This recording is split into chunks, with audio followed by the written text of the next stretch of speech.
The Hawaiian sun had barely kissed the horizon on December 7th, 1941, when Seaman First Class James Ward spotted something that would change the course of history forever. Through the morning mist hovering over Pearl Harbor, he squinted at what appeared to be an unusually large formation of aircraft approaching from the north. At first, he assumed they were American planes returning from a training exercise, but something felt wrong. The formation was too tight, too purposeful, and flying at an altitude that seemed almost aggressive. Ward grabbed his binoculars and focused on the lead aircraft. His blood ran cold as he recognized the distinctive red rising sun emblazoned on the wings. These weren't American planes at all. They were Japanese Nakajima B-5 and Kate torpedo bombers, and they were heading straight for Battleship Row. "Raid! Air raid! This is no drill!" Ward screamed into his radio, his voice cracking with the weight of what he was witnessing. But his warning came too late. At exactly 7:48 in the morning, the first wave of Japanese aircraft began their devastating assault on the supposedly impregnable. American Naval Base Commander Mitsuo Fukita led the first wave from his Nakajima bomber, surveying the target below with grim satisfaction. The American fleet lay anchored in neat rows, their crews enjoying a peaceful Sunday morning, completely unaware that they were about to become the primary targets of one of the most audacious military strikes in modern warfare. Fushida had trained for this moment for months, studying detailed models of Pearl Harbor until he could navigate its waters blindfolded. The first bombs fell like deadly rain across Ford Island, sending geysers of water and debris skyward. The USS Arizona, pride of the Pacific Fleet, took a direct hit to her forward ammunition magazine. The explosion was so massive that it lifted the 30-2-1000-ton battleship clear out of the water before slamming her back down, broken and burning. In that single moment, 1,177 American sailors lost their lives. Chaos erupted across the harbor as sailors scrambled from their bunks, and still in their underwear, running toward their battle stations. While Japanese dive bombers screamed overhead, anti-aircraft guns that had been secured for the weekend were hastily manned by crews who had never expected to fire them in anger on American soil. Lieutenant Commander Samuel Fuqua stood on the quarterdeck of the Arizona as flames engulfed his ship, directing the evacuation of survivors, even as the deck beneath his feet grew too hot to touch. His calm leadership in the face of unimaginable destruction would later earn him the Medal of Honor. But in that moment, he was simply a man trying to save as many lives as possible, while his world literally burned around him. The Oklahoma began, listing heavily to port as torpedo after torpedo slammed into her hull below the waterline. Within minutes, the mighty battleship had capsized completely, trapping hundreds of sailors inside her steel tomb. Desperate rescue efforts would continue for days, with cutting torches working around the clock to reach survivors, trapped in air pockets within the overturned hull, as the first wave of attackers completed their runs and wheeled away toward the open ocean. A temporary lull fell over the harbor.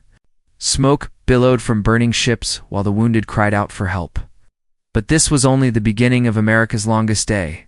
At 8:54 in the morning, just as rescue crews were beginning to organize their efforts in anti-aircraft, defenses were finally coming online. The second wave of Japanese attackers appeared on the horizon. This time, the Americans were ready, but the damage from the first assault had been so severe that their response remained largely ineffective. Lieutenant Kenneth Taylor and Second Lieutenant George Welch had managed to reach Halawa Airfield. During the brief lull between attacks, their P-40 Warhawks were among the few American aircraft that escaped destruction on the ground. As the second wave approached, both pilots took off without orders, determined to engage the enemy despite being vastly outnumbered. Taylor spotted a formation of Aichi de 3 Val dive bombers targeting the naval air station at Kaneo Bay. Banking hard to the right, he lined up behind the trailing bomber and opened fire with his .650 caliber machine guns. The Japanese aircraft shuddered under the impact, trailing smoke as it spiraled into the ocean below. It was one of the few American victories of that dark morning, but it came at a price. Taylor's aircraft took several hits from enemy gunners, forcing him to make an emergency landing meanwhile at Hickam Field. Staff Sergeant Joseph Cernosky was manning a B-17 Flying Fortress that had just arrived from the mainland. Massive bomber had been scheduled for routine maintenance. But Cernosky and his crew found themselves thrust into combat without warning. As Japanese fighters strafed the airfield, Cernosky returned fire with the bomber's dorsal gun turret. His accurate shooting downing at least 2 Mitsubishi A6M0 fighters before enemy fire silenced his guns forever. According to historical accounts documented in the Naval Historical Center's official records, the second wave consisted of 171 aircraft, including 54 Nakajima BF-1 bombers, 78 IHE D-3A dive bombers, and 36 Mitsubishi A6M fighters. Their primary targets were the oil storage facilities, dry docks, and any ships that had escaped damage during the first attack. The USS Nevada, despite taking a torpedo hit during the first wave, managed to get underway. Her crew, led by Lieutenant Commander Francis Thomas, made a desperate attempt to reach the open sea. But as the battleship slowly moved down the channel, she became a magnet for every dive bomber in the second wave. Bomb after bomb crashed into her superstructure, starting massive fires and threatening to sink her in the narrow channel, which would have blocked the harbor entrance for months. Realizing the danger, Thomas made the agonizing decision to beach the Nevada at Hospital Point rather than risk blocking the channel. The ship's band continued playing patriotic songs over the public address system even as flames consumed the deck around them, providing an incongruously heroic soundtrack to the unfolding disaster. At the submarine base, Lieutenant Commander Edward Kimmel watched helplessly as Japanese dive bombers targeted the fuel storage tanks that supplied the entire Pacific Fleet. If those tanks had been destroyed, the American war effort in the Pacific would have been crippled for years. By some miracle, or perhaps Japanese oversight, the fuel depot escaped serious damage, though several smaller storage facilities were hit and burned fiercely. The destroyer USS Shaw, trapped in dry dock number 2, took a direct hit to her forward magazine.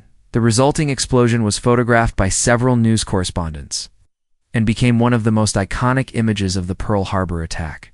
The entire forward section of the ship simply vanished in a ball of orange flame and black smoke. Yet remarkably, the Shaw would eventually be repaired and returned to service. As the second wave began its withdrawal, American anti-aircraft fire had finally found its range. Several Japanese aircraft were shot down during their escape, but the damage had already been done.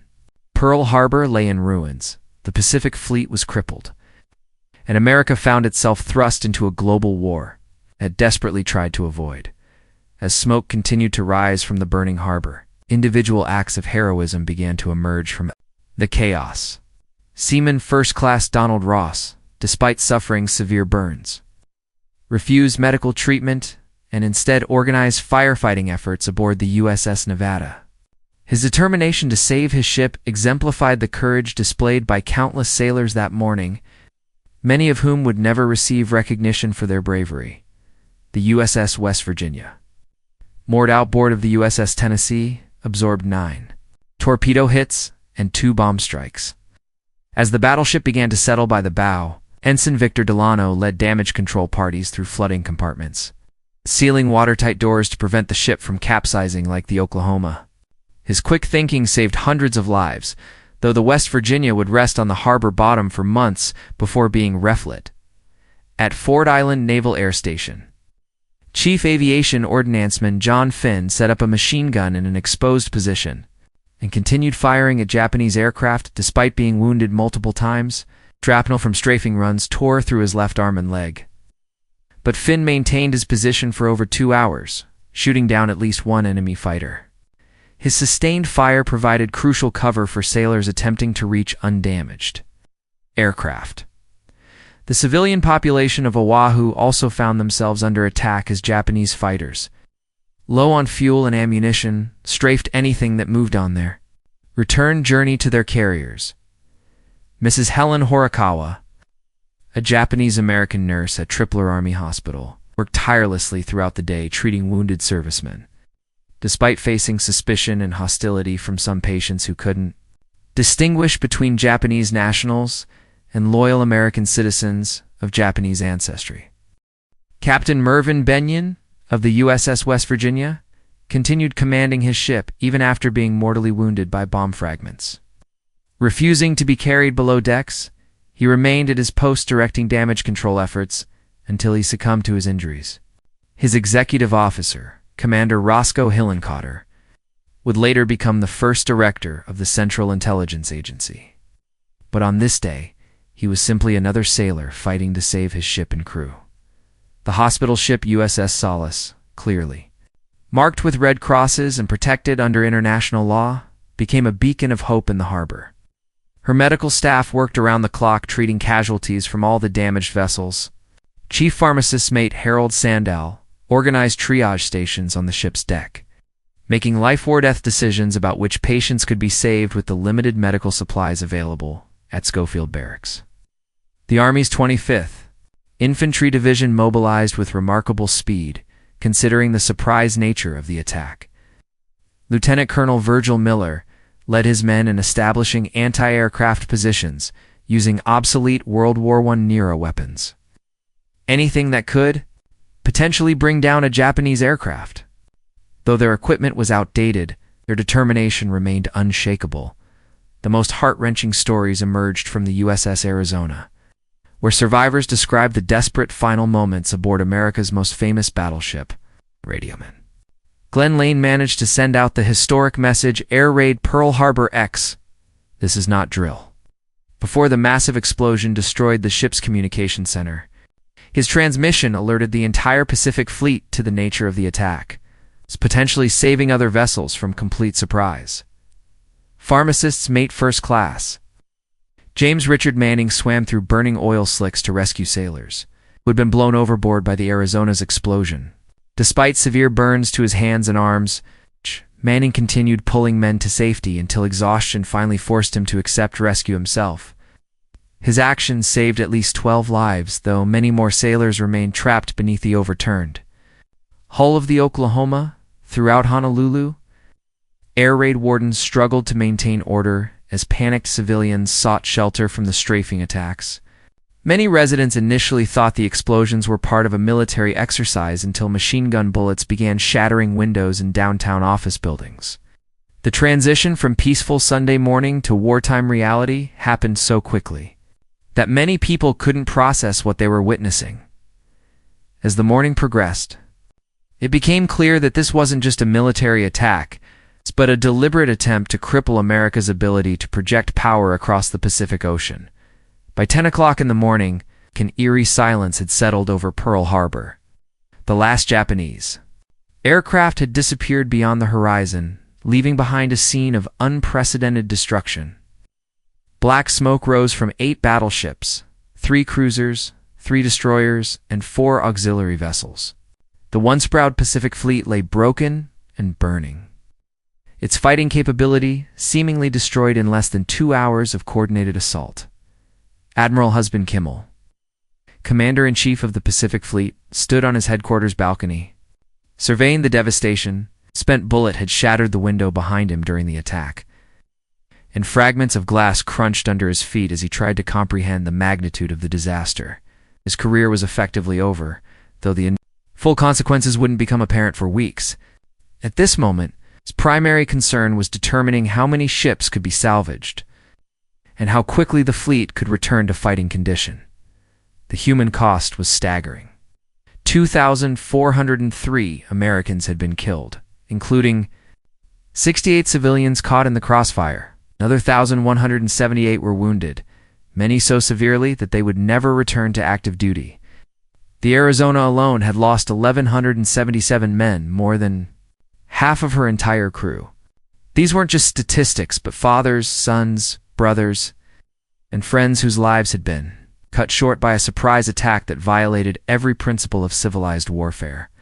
Lieutenant Ruth Erickson, a Navy nurse at the Pearl Harbor Naval Hospital, worked without rest for 18 straight hours treating casualties. The hospital's capacity had been overwhelmed within the first hour of the attack, forcing medical staff to set up treatment stations in hallways, offices, and even parking lots. Erickson's detailed diary entries would later provide historians with a first-hand account of the medical response to the attack, documenting both the horror and the heroism she witnessed that day. The intelligence failure that allowed such a devastating surprise attack began to emerge even as rescue operations continued. Multiple warning signs had been ignored or misinterpreted, including the detection of the Japanese submarine I-16 by the destroyer USS Ward just hours before the air attack began. The submarine had been attempting to infiltrate Pearl Harbor's defensive perimeter, but the significance of this contact wasn't properly communicated up the chain of command. Radio intercepts had also indicated increased Japanese military activity, but the information was either delayed in transmission or dismissed as routine training exercises. The failure of intelligence coordination between the Army, Navy, and civilian agencies would later prompt a complete reorganization of American intelligence gathering and analysis capabilities at Wheeler Field. The Army Air Forces suffered catastrophic losses to their fighter and bomber squadrons. Of the 143 aircraft stationed at various Oahu airfields, only 38 remained operational after the attack. Most had been destroyed while parked in neat rows on the tarmac, victims of peacetime security procedures that prioritized preventing sabotage over dispersing aircraft to survive air attack. Captain Gordon Austin of the 14th Pursuit Wing had repeatedly requested permission to disperse his P-40 fighters to auxiliary airfields, but his superiors had denied these requests due to security concerns about Hawaiian civilians of Japanese ancestry. The irony was bitter. Fear of sabotage had made the aircraft sitting ducks for aerial attack. The psychological impact on the American public was immediate and profound. Radio broadcasts carried news of the attack across the mainland, where Sunday morning church services were interrupted by bulletins describing the sneak attack on Pearl Harbor. Within hours, recruitment offices were overwhelmed by volunteers eager to enlist and fight back against the Japanese Empire. President Franklin Delano Roosevelt spent the day in emergency meetings with his cabinet and military advisors, crafting the speech he would deliver to Congress the following day. The phrase, "a date which will live in infamy," would become one of the most famous lines in American political history. But on December 7th, it was simply a president's attempt to capture the national mood of outrage and determination. Strategic implications were equally significant. Japan had achieved tactical surprise, but failed to destroy the most valuable targets. The Pacific Fleet's aircraft carriers were at sea during the attack, and the oil storage facilities that fueled fleet operations remained largely intact. Most importantly, the attack had united the American people behind a war effort that would ultimately prove unstoppable. The immediate priority following the attack was rescuing survivors trapped within the hulks of sunken and damaged vessels. The USS Oklahoma presented the most challenging situation, having capsized completely with hundreds of sailors trapped inside. Rescue crews worked frantically with cutting torches and pneumatic drills, following sounds of tapping from within the overturned hull to locate air pockets where men might still be alive. Chief carpenters Mate Dayton Freeman led one of the most dangerous rescue operations, crawling through flooded compartments inside the Oklahoma's inverted hull. Working by the light of waterproof flashlights, Freeman and his team cut through bulkheads and steel plates to reach 32 survivors, who had been trapped for over 16 hours. The psychological strain of working in complete darkness, surrounded by the bodies of dead shipmates, took a severe toll on the rescue teams. Shipfitter First Class Julio de Castro was among the last survivors pulled from the Oklahoma, having survived in an air pocket barely large enough for 2 men. When rescuers finally reached him after 24 hours, de Castro was delirious from carbon dioxide poisoning but still alive. His survival story became one of the most remarkable examples of human endurance to emerge from the Pearl Harbor attack. The Nevada, despite being beached to prevent blocking the harbor channel, continued to burn for 3 days after the attack. Her crew fought desperately to save their ship, with boatswain's mate First Class Edwin Hill particularly distinguished himself by swimming through burning oil to secure mooring lines that prevented the battleship from drifting into deeper water, where she would have been lost forever at Hickam Field. The 11th Bomb Group faced the grim task of accounting for their personnel and assessing damage to their B-17 and B-18 aircraft. Major Truman Landon discovered that most of his bombers had been destroyed on the ground, but several air crews had managed to get individual aircraft airborne during the attack. These planes would form the nucleus of America's early bombing efforts against Japanese positions in the Pacific. The civilian response was equally remarkable. Hawaiian citizens of all ethnicities volunteered to help with rescue operations, medical treatment, and debris clearance. Mrs. Mary Moriyama, a second-generation Japanese-American, worked at Queens Hospital treating wounded sailors. Despite facing suspicion from some patients who couldn't distinguish between enemy nationals and loyal American citizens, harbor tugboats played a crucial role in the recovery effort, moving damaged vessels away from burning fuel oil and positioning them for more extensive salvage operations. The tug Hoga, commanded by Lieutenant Commander William Harmon, worked continuously for 48 hours, pulling burning barges away from fuel storage areas and assisting in firefighting efforts throughout the harbor. Salvage operations began almost immediately under the direction of Captain Homer Wallen, who would later be recognized as one of the unsung heroes of Pearl Harbor. Wallen's team faced seemingly impossible challenges, raising ships that weighed tens of thousands of tons from relatively shallow water, while simultaneously dealing with unexploded ordnance, fuel oil contamination, and the remains of sailors killed in the attack. The West Virginia presented particular challenges because she had settled upright on the harbor bottom with her main deck just below the surface. Wallen's salvage crews had to pump out flooded compartments while simultaneously patching dozens of holes in the ship's hull. The work was dangerous and heartbreaking, as each compartment revealed more casualties from the surprise attack. Documentation of the damage became a priority for both operational and historical purposes. Navy photographers, led by photographers, Mate Second Class Harold Fawcett, compiled comprehensive photographic records of every damaged vessel and facility. These images would later provide crucial evidence for war crimes tribunals and help historians understand the full scope of the Japanese attack. The psychological trauma experienced by Pearl Harbor survivors was largely unrecognized at the time, but many veterans would struggle with what would later be called post-traumatic stress disorder for the rest of their lives. The sudden transition from peacetime routine to wartime reality, combined with the horrific sights and sounds of that morning, left permanent scars on thousands of servicemen and civilians. Medical personnel worked around the clock, treating not just physical injuries but also psychological shock. Many survivors reported feelings of guilt about surviving when their shipmates had died, a phenomenon that wouldn't be formally recognized by military medicine for several more decades. Pearl Harbor attack triggered the most extensive military investigation in American history up to that time.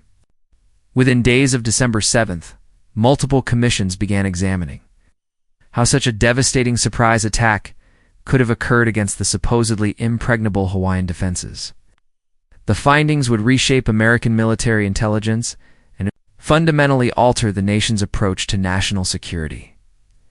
General Walter Short, Army commander in Hawaii, and Admiral Husband Kimmel found themselves at the center of intense scrutiny. Both officers had received warnings about potential Japanese attacks, but these alerts had been vague and routine enough that neither commander took extraordinary defensive measures.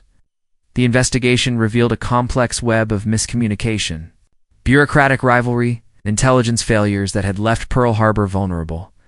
Major General Henry Arnold, commanding the Army Air Forces, testified that peacetime training procedures had left aircraft concentrated on airfields rather than dispersed for protection against aerial attack.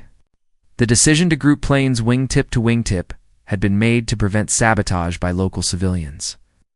But this security measure had made them perfect targets for Japanese bombers and fighters. Colonel William Farthing of the Hawaiian Air Force provided devastating testimony about the lack of adequate radar coverage and fighter interceptor capability.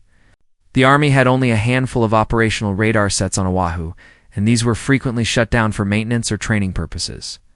Even when radar operators detected the approaching Japanese formation, their reports were dismissed as incoming.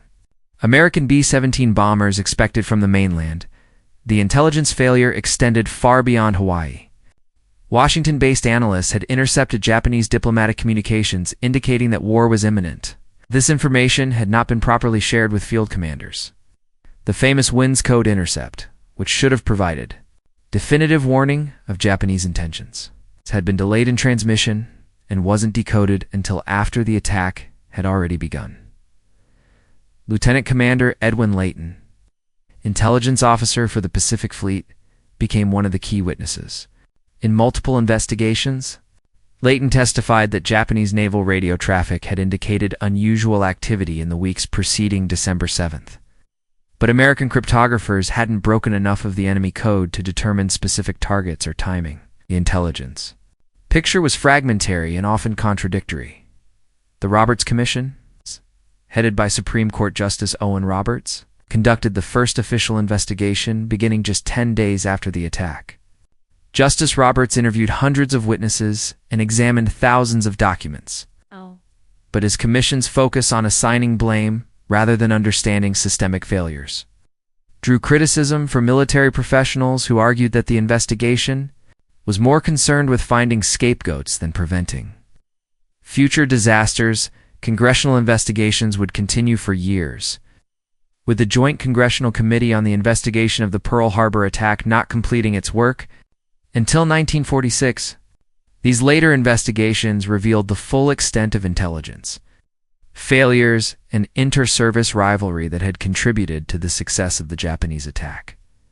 Captain Lawrence Safford, head of the Navy's cryptographic section, testified that his department had been making significant progress breaking Japanese naval codes in the months before Pearl Harbor.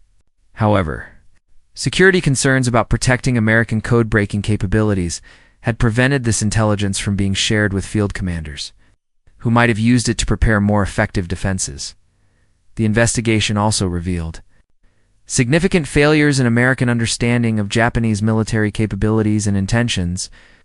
Military planners had consistently underestimated Japanese pilots, aircraft, and naval vessels, assuming that any attack on Pearl Harbor would be a relatively minor raid rather than a major strategic offensive. This racial prejudice had contributed to the complacency that made the surprise attack possible. Admiral Richmond Kelly Turner, director of Navy War Plans, admitted under questioning that American naval strategy had been based on the assumption that Japan would not risk a direct attack on United States territory. The prevailing belief was that Japanese aggression would be limited to Southeast Asia and the Dutch East Indies, leaving American forces time to mobilize and respond. The human cost of these intelligence and command failures became increasingly apparent as casualty reports were compiled. Families across America received telegram notifications that their sons, husbands, and fathers had been killed or wounded in the Pearl Harbor attack. The Gold Star Mothers organization, representing families who had lost servicemen, became a powerful voice for military reform and accountability. The Pearl Harbor attack fundamentally transformed the United States from an isolationist nation, reluctantly involved in world affairs, to the dominant global superpower of the 20th century. President Franklin Delano Roosevelt's speech to Congress on December 8, 1941, requesting a declaration of war against Japan, received overwhelming support with only one dissenting vote in both houses of Congress combined. The phrase, "Remember Pearl Harbor," became a rallying cry that sustained American morale throughout 4 years of global warfare. War bond drives, recruitment campaigns, and industrial production efforts all invoked the memory of December 7th to motivate civilian and military efforts. The attack had provided Americans with a clear moral justification for entering what had previously been seen as a European conflict. The strategic consequences of the Pearl Harbor attack extended far beyond the immediate military damage. Japan's success in achieving tactical surprise convinced American leaders that the nation's traditional geographic isolation no longer provided adequate security. This realization would drive post-war American foreign policy toward global engagement and military preparedness that continues to this day. Admiral Chester Nimitz, who replaced Admiral Kimmel as Commander-in-Chief Pacific Fleet, would later observe that the Pearl Harbor attack was both America's greatest naval disaster and, paradoxically, one of the most important factors in eventual Allied victory. The attack united the American people behind the war effort and provided the emotional motivation necessary to sustain a global conflict. Against formidable enemies, the technological lessons learned from Pearl Harbor revolutionized American military thinking. The devastating effectiveness of carrier-based aviation against battleships accelerated the transition from surface ship dominated naval warfare to the aircraft carrier task forces that would dominate Pacific combat for the remainder of the war. Admiral William Bull Halsey's famous promise to ride the Emperor's white horse through the streets of Tokyo reflected this new aggressive spirit. Captain Mitsuo Fukita, who had led the first wave of Japanese attackers, would later convert to Christianity and become a missionary, dedicating his post-war life to promoting peace between former enemies. His transformation from warrior to minister of peace symbolized the possibility of reconciliation even after the most devastating conflicts. The Pearl Harbor Survivors Association, established in 1946, worked tirelessly to preserve the memory of December 7th and ensure that the lessons learned from America's intelligence failures were not forgotten. Annual memorial services at the USS Arizona Memorial became powerful reminders of both the cost of unpreparedness and the resilience of the American spirit. The salvage and reconstruction of Pearl Harbor itself became one of the most remarkable engineering achievements of the war. Ships that had seemed completely destroyed were raised, rebuilt, and returned to service. The West Virginia and California participated in the final assault on Japan, symbolic of America's ability to recover from even the most devastating setbacks. Perhaps, most importantly, Pearl Harbor demonstrated the danger of underestimating potential enemies based on racial or cultural prejudices. American intelligence had consistently dismissed Japanese military capabilities, assuming that Asian pilots and engineers could not match Western technical proficiency. This racist assumption contributed directly to the success of the December 7th attack. The memorial erected over the USS Arizona's remains has become one of America's most visited national monuments, welcoming over 2 million visitors annually. Each year on December 7th, Pearl Harbor survivors gather to honor their fallen shipmates and share their stories with younger generations who never experienced the shock and horror of that Sunday morning in 1940-1. The legacy of Pearl Harbor extends beyond military history to encompass fundamental questions about democracy, vigilance, and the price of freedom. The men who died in Pearl Harbor's shallow waters had been ordinary Americans who found themselves thrust into extraordinary circumstances. Their sacrifice provided the foundation for America's emergence as the arsenal of democracy and the ultimate defeat of fascism worldwide. Today, as new threats emerge in an increasingly complex world, the lessons of Pearl Harbor remain relevant. The need for accurate intelligence, interagency cooperation, and constant vigilance against potential enemies transcends any particular historical period. December 7th, 1941, will indeed live in infamy, but it also stands as testament to America's capacity for recovery, renewal, to ultimate victory over those who threaten freedom and democracy worldwide.